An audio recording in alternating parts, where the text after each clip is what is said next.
iOS 18.4.1, check these settings, part 2. Tap on settings. From here, scroll down, tap on privacy and security.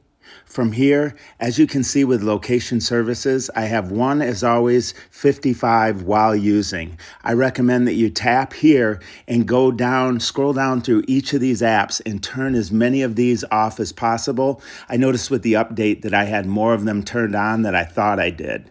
And this will definitely also save on battery life. Next, I want you to tap back and then tap back again. Tap on notifications. And from here, once again, go through all of the apps listed down below. And if you don't use the app on a regular basis, you definitely want to turn notifications off, because depending on how many notifications you're getting, it can really drain your battery much faster. Leave a comment down below and let me know if you're having any issues with iOS 18.4.1.